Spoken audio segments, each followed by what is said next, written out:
हाँ तो देखिए पिछले वीडियो में ईयरली लाइवहुड केयर, दरअसल पावर ऑफ फोन जाने के कारण कुछ वीडियो दो हिस्से में बट गया, इसके लिए क्षमा चाहता हूँ। तो ईयरली चाइल्डहुड केयर हो गया था। 48 ऑर्गेनाइजेशन ऑफ एग्रीकल्चर। तो भारत चूंकि कृषि प्रधान देश था, आजकल तो भारत इंजीनियर प्रधान देश बन गया है, लेकिन आजादी के समय भारत कृषि प्रधान देश था।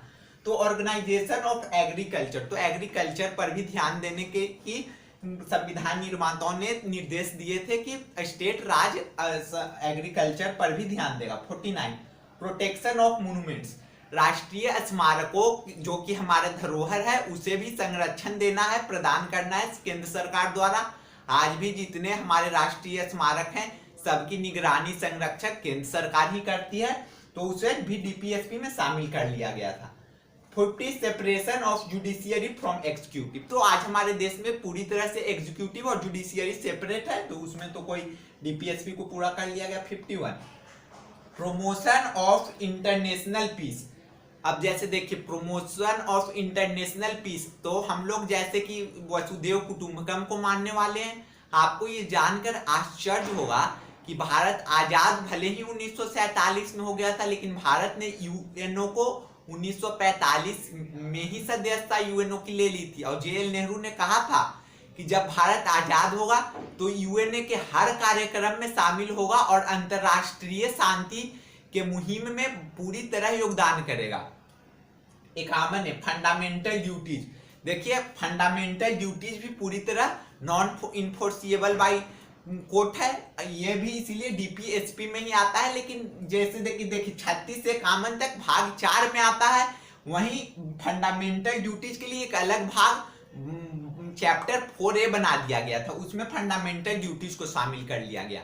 अब देखिए फंडामेंटल ड्यूटीज में जैसे कि लिखा हुआ है कि आपको वही सब सारी बातें हैं कि आपको अपने संविधान की रक्षा करना है, संविधान के प्रति सम्मान करना है, राष्ट्रीय ध्वज का सम्मान करना है। तो देखिए राष्ट्रीय ध्वज का आप सम्मान नहीं करिएगा और फिर आप बोलिएगा कि हमें तो पढ़ाया गया था कि राष्ट्रीय ध्वज का सम्मान नहीं करने पर जेल नहीं हो सकता है।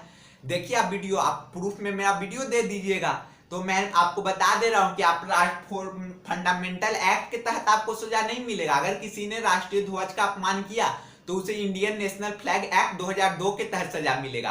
देखिए मैं अभी नया यूट्यूब पे दुकान खोला हूँ, उसे कृपया कर बंद करने की कोशिश न कीजिए, उसका और भी ब्रांच खोलने का प्रयास कीजिए और शेयर कीजिए, लाइक कीजिए, सब्सक्राइब कीजिए, कमेंट कीजिए, और ताकि ज्यादा से ज्यादा लोगों तक ये वीडियो पहुंच सके। अब एक चीज और चाहिए कि इसी में पहले जो था कि 6 से 14 वर्ष तक शिक्षा, सभी को शिक्षा देने की भी डीपीएसपी में ही बात की गई है, और भी बहुत सारे बात डीपीएसपी में कहे गए हैं, जैसे इक्वल पेमेंट, नारी और पुरुष को समान वेतन दिया जाएगा समान कार्यों के लिए। उसके बाद फैक्ट्री में मजदूरों को सारी सुविधाएं मुहैया कराई जाएगी, और बहुत सारी बातें की गई है। 39 में जैसे बात की गई है कि स्टेट हर संभव प्रयास करेगा कि किसी वेलफेयर का उसे फ्री एंड लीगल एडवाइस दिया जाएगा। जैसे कि आप कोर्ट में गए, अगर आप वकील अफोर्ड नहीं कर सकते हैं तो राज्य आपको फ्री में वकील देगा। ये सब और सारी बातें की गई, लेकिन वो सब ज्यादा जानकारी जानने की जरूरत नहीं है, क्योंकि ये क्वेश्चन आपको मैक्सिमम 10 मार्क्स में पूछे जाएंगे। तो हमारा इतना कंटेंट हमने मिर्च मसाला तैयार कर लिया है कि हम 10 नंबर ला सके। अब चलिए अब हम लोग अपने अगले topic parliamentary form of government पर आते हैं। तो देखिए जब संविधान निर्माता देश का संविधान तैयार कर रहे थे तो उनके पास दो विकल्प थे। एक तो प्रेसिडेंशियल फॉर्म ऑफ गवर्नमेंट को भी अपना सकते थे, या पार्लियामेंट्री फॉर्म, जिसे प्राइम मिनिस्टरियल फॉर्म भी कहते हैं। क्योंकि इसके head of government prime minister होते हैं, इसलिए इसे prime ministerial form of government भी कहते हैं। तो कुछ लोग प्रेसिडेंशियल फॉर्म ऑफ गवर्नमेंट के समर्थक थे, तो कुछ लोग पार्लियामेंट्री फॉर्म ऑफ गवर्नमेंट। लेकिन हमने इसे इसलिए अपनाया क्योंकि हमें इस विधि से सरकार चलाने का अनुभव है। मैंने आपको बताया था कि हम लोग स्टेट लेवल पर सरकार में 30-40 साल पहले ही घुस चुके थे, तो 40 साल का हमारे पास अनुभव था। वहीं प्रेसिडेंशियल फॉर्म का अनुभव हमारे पास नहीं था। इंग्लैंड का भी शासन पार्लियामेंट्री फॉर्म से ही चलता है, इसलिए हमारे पास अनुभव था। अब चलिए तो शुरू करते हैं। The constitution of India provide a parliamentary form of government. Article 74 and 75 deals in center, while 163 and 164 deals in state। हमारे भारतीय संविधान का अनुच्छेद 74 और 75 केंद्र लेवल पर पार्लियामेंट की बात करता है, वहीं अनुच्छेद 163 और 164 विधानमंडल, जैसे केंद्र में संसद होता है वहीं स्टेट में विधानमंडल होता है। केंद्र में दो तरह के, एक राज्यसभा होती है और दूसरे लोकसभा होती है। राज्य में भी दो तरह से, एक विधानसभा एक विधान परिषद। हालांकि अभी विधान परिषद महज 6 राज्यों में ही है, इसीलिए विधान परिषद के पावर ये सब की चर्चा हम आगे करेंगे।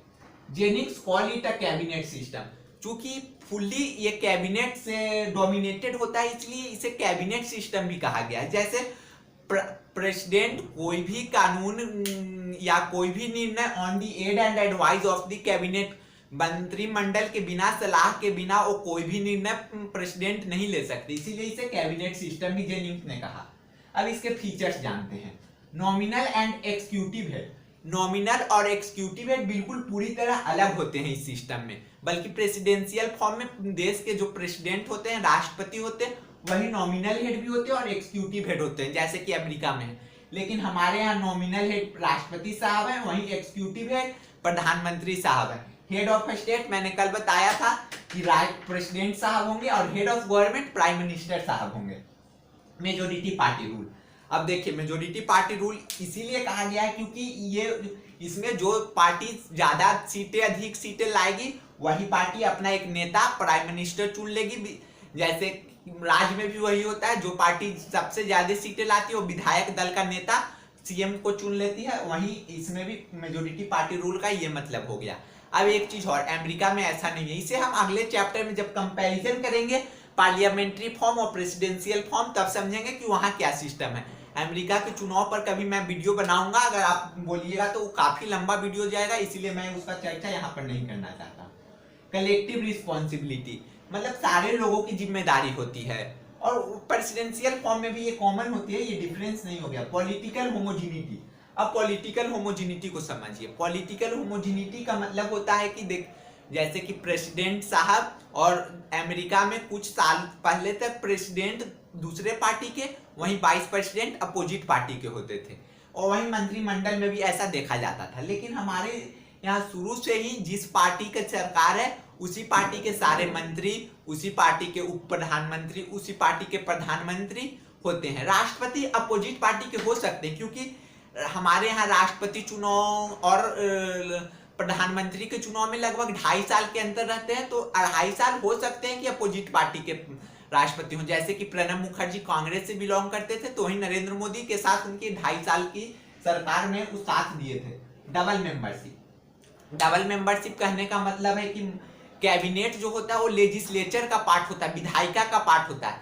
जैसे जो कानून मंत्री हो गए, वो सारे कानून का हेड कानून मंत्री होंगे, रेल मंत्री हो गए, तो रेल का जितना डिपार्टमेंट हो उसका हेड रेल मंत्री होंगे। लेकिन उन्हें चूंकि संसद में बैठना होगा, वो जवाबदेही जनता के प्रति होंगे, क्योंकि हम लोग जानते हैं डेमोक्रेसी में जो सरकारें रहती है वो जनता के प्रति जवाबदेही होती है, उसको उन्हें जनता के प्रति रिस्पॉन्सिबल भी होना है। तो उन्हें लोकसभा या राज्यसभा का 6 महीना के अंदर, मान लिए कि आज वो शपथ ले लिए ऐसे कैबिनेट मिनिस्टर, तो उन्हें 6 महीने के अंदर किसी न किसी राज्यसभा या लोकसभा के मेंबरशिप को हासिल करना होगा। जैसा कि नरेंद्र मोदी लोकसभा के मेंबरशिप है वाराणसी से, वहीं मनमोहन सिंह राज्यसभा से चुनाव जीत कर आते थे और लोकसभा में बैठते थे।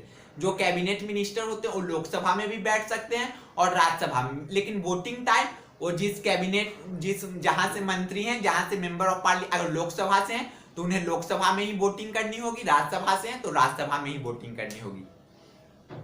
लीडरशिप ऑफ पीएम, चूंकि देखिए अब लीडरशिप, अभी तो मैंने बोला कैबिनेट सिस्टम है, अब यहाँ पे बोल रहा हूँ कि लीडरशिप ऑफ पीएम है, तो वो इसलिए कि कैबिनेट मिनिस्टर का जो चुनाव होता है राष्ट्रपति साहब on the aid and advice of the PM करते हैं, तो इनडायरेक्टली पीएम साहब उसी को कैबिनेट में लाएंगे जिसको पसंद करेगी, उसी का सलाह देंगे ऊपर राष्ट्रपति साहब को, इसलिए लीडरशिप ऑफ पीएम होता है।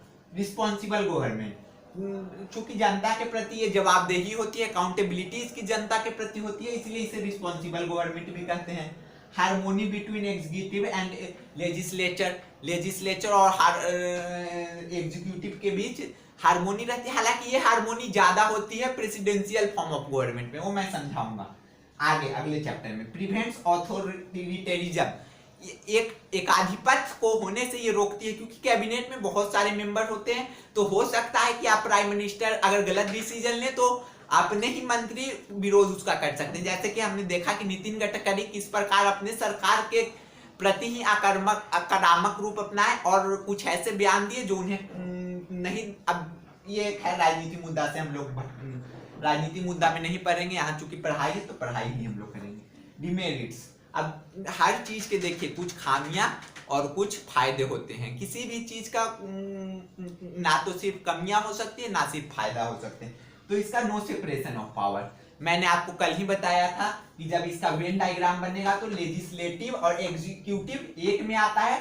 एग्जीक्यूटिव पर पूरा कंट्रोल लेजिस्लेचर का रहता है। इसीलिए आप देखते होंगे, आए दिन आप सुनते होंगे कि योगी आदित्यनाथ की कैबिनेट ने 4 मंत्रियों का तबादला किया, 4 IAS अफसरों का तबादला कर दिया, कभी कमिश्नरेट बदल दिया गया, कभी कमिश्नर बदल दिया गया। तो कंट्रोल होता है, यही डिमेरिट्स हो गया। कंट्रोल बाय ब्यूरोक्रेसी, देखिए ब्यूरोक्रेसी का हमारे देश में इतना कंट्रोल रहा कि नेहरू जी जाते जाते कह गए कि अगर मेरे कंट्रोल में ब्यूरोक्रेसी होती तो मैं कहीं ना कहीं और ज्यादा काम करता। ब्यूरोक्रेसी लाल फीता शाही या नौकरशाही मेरे काम करने में बहुत सारी अड़चने डाला ब्यूरोक्रेसी ने। और ब्यूरोक्रेसी देखिए इंग्लैंड के समय लॉर्ड साहब चलता था। आप विश्वास नहीं कीजिएगा कि इंग्लैंड में अपने बच्चों को उनके माता पिता ये कहकर पढ़ाते थे कि अगर तुम अच्छा पढ़ाई करेगा तो तुम्हें भारत में कलेक्टर की पदवी मिल सकती है, और आके भारत में खूब लूटेंगे। आज भी देखते होंगे कि हर लोग यूपीएससी में कहीं ना कहीं जाना चाहते हैं। हालांकि ये ट्रेंड पिछले कुछ वर्षों में बदला है। पिछले कुछ वर्षों में लोग स्टार्टअप के प्रति लोगों का ज्यादा रुझान रहा, और कहीं ना कहीं स्टार्टअप ही सही है, क्योंकि स्टार्टअप से देश का वेलफेयर होगा। और यूपीएससी एग्जाम निकाल कर क्या करेंगे, देश लूटेंगे कहीं ना कहीं। क्योंकि ज्यादातर जो हमारे सिविल सर्वेंट से वही सारे नहीं है, कुछ उन खेमका साहब जैसे भी, जिनका मैं सम्मान पूरी एकदम दिल से करता हूँ। खेमका साहब की कभी अगर आपको इच्छा हुई जीवन में या कभी जीवन में मौका मिले तो उनकी एक किताब जस्ट ट्रांसफर जरूर पढ़िएगा। इनस्टेबिलिटी, क्योंकि ये मेजोरिटी पावर रहता है तो प्रेसिडेंशियल फॉर्म में इनस्टेबिलिटी नहीं होता। अगर एक बार 4 साल के लिए राष्ट्रपति चुने जाते हैं तो वो अपना 4 साल का कार्यकाल पूरा ही कर लेते हैं। वो मैं बताऊंगा कैसे आगे। लेकिन यहाँ पे अगर सरकार मान ली कि मेजोरिटी खो दी तो तुरंत सरकार गिर जाएगी। वहीं पार्टी पॉलिटिक्स तो कितनी गंदी पॉलिटिक्स हमारे देश की आप तो जानते ही हैं। तो आज हम लोग पार्लियामेंट्री फॉर्म ऑफ गवर्नमेंट को भी पूरे कर लिए। अगले वीडियो में हम लोग, चूंकि अगले वीडियो में तो सेंटर स्टेट रिलेशन और फेडरल सिस्टम को पढ़ना, लेकिन आगे हम लोग अमेंडमेंट्स पढ़ लेंगे। उसके बाद हम लोग अंत में सेंटर स्टेट रिलेशन और फेडरल सिस्टम को करेंगे। अब बस 3 लेक्चर बचा है। तब तक धन्यवाद। जय भारत, जय हिंद।